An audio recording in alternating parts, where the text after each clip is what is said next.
देखिए हर खबर यहीं पर। सब्सक्राइब कीजिए TV9 भारतवर्ष। मैं कहता हूं, मैं इसको नकार नहीं रहा कि नहीं होंगे, ना मैं इसको कहता हूं कि ऐसा है, लेकिन मैं एक हिंदुस्तान के लीडिंग न्यूज़पेपर में ये प्रिंट आया था। मैं आपसे कुछ और बात कर रहा हूं। मैं कह रहा हूं आपको अंदाजा है कि आपकी गलती कितनी बड़ी रही। बाद में मुजीबुर रहमान, आपको अंदाजा है कि आपकी गलती कितनी बड़ी रही। ऐसे लोगों को जमाती बताया गया जो नॉन मुस्लिम निकले, ऐसी बहुत सारी खबरें बाद में आई, ये भी वेरीफाई हो जाएगा। इस देश का हेल्थ मिनिस्ट्री, इस देश का स्वास्थ्य मंत्रालय, इस देश का स्वास्थ्य मंत्रालय क्या गलत आंकड़े देगा? इस वक्त जो जानकारी मैं आपके सामने दे रहा हूं वो गलत है। क्या कोई आंकड़ा गलत नहीं आया? अभी तक क्या कोई भी आंकड़ा गलत नहीं आया? हाँ, अरे जवाब दें।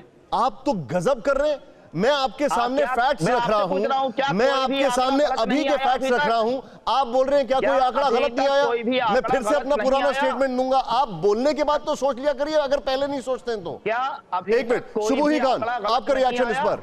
जी निशांत, मुजीबुर रहमान साहब बीच में इंटरप्ट ना करें। जैसे मैंने शांति से पूरी बात सुनी है, प्लीज पूरी बात सुनेंगे। सबसे पहले तो इन्होंने ये कुतर्क दिया कि 70% केसेस कहां से आए अगर 30% जमातियों की वजह से आए।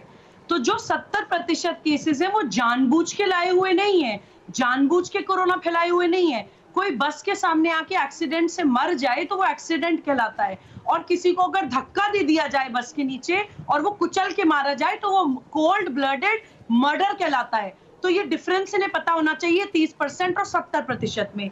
दूसरी चीज, मुझे लगता है कि ये तबलीगी जमात ने ना ही सिर्फ भारत को एक कोरोना को हॉटबेड बनाया है। देखिए, इतनी सारी चीजें इत्तेफाक नहीं हो सकती निशांत।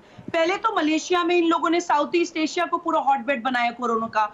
उसके बाद टूरिस्ट वीजा पे ये लोग झूठ बोल के धर्म का प्रचार प्रसार के लिए यहाँ पर आए।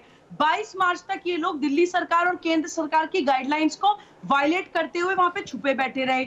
ऑडियोज मौलाना शाद की सर्कुलेट हो चुकी हैं, जिसमें वो ना ही सिर्फ मास सुसाइड करने के लिए लोगों को वर्गला रहे हैं, बल्कि जेनोसाइड करने के लिए लोगों को वर्गला रहे हैं। एक इलेक्टेड गवर्नमेंट के खिलाफ जंग छेड़ने के लिए लोगों को उकसा रहे हैं। उसके बाद से भगौड़े बने हुए हैं। उनके अकाउंट में इतनी बड़ी तादाद में पैसा आता है।